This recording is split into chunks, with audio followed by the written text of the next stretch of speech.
La promenade du front de mer d'Équeurdreville-Hainneville offre sur près de 2 km un point de vue unique sur la plus grande rade artificielle du monde.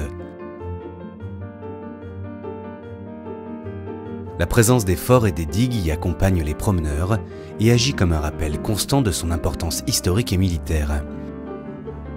Mais la rade, on le sait moins, a joué un rôle de premier plan dans l'histoire des grandes migrations européennes vers le Nouveau Monde. Depuis 150 ans, la passe ouest qui fait face à la promenade a vu transiter les bateaux les plus prestigieux et assister au passage de plus de 4 millions de passagers, stars, peuples exilés en route vers les Amériques. Pour faire rejaillir le souvenir de cette période, la ville d'Équeurdreville-Hainneville, avec le soutien de la communauté urbaine de Cherbourg, de la région Basse-Normandie et de l'Union européenne, s'est engagée dans un vaste projet de requalification du front de mer sur le thème du voyage et de l'épopée transatlantique. Cette scénographie à ciel ouvert, dénommée Le Grand Départ, comprend plusieurs dispositifs. Elle est marquée par la présence de la sculpture dite de la Traversée.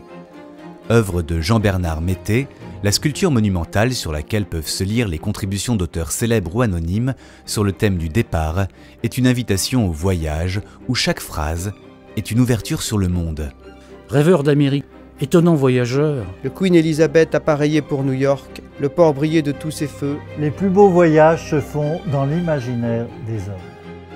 Tout au long du front de mer, de longs panneaux en lave émaillée porteurs d'informations sur l'histoire de la rade viennent rythmer la marche des promeneurs et constituent autant d'incursions dans la fabuleuse épopée transatlantique. De la construction des digues aux liners les plus modernes, on y rencontre certains des paquebots les plus emblématiques qui ont transité par la rade. On découvre aussi qu'à bord de ces géants des mers, la petite histoire rejoint souvent la grande.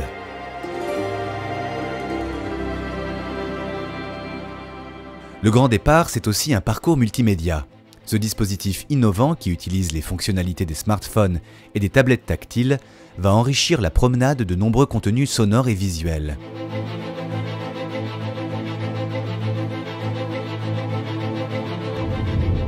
Enfin, l'une des particularités du parcours est d'avoir été conçu pour être accessible aux non- et malvoyants, qui disposent d'une transposition tactile et sonore de la scénographie.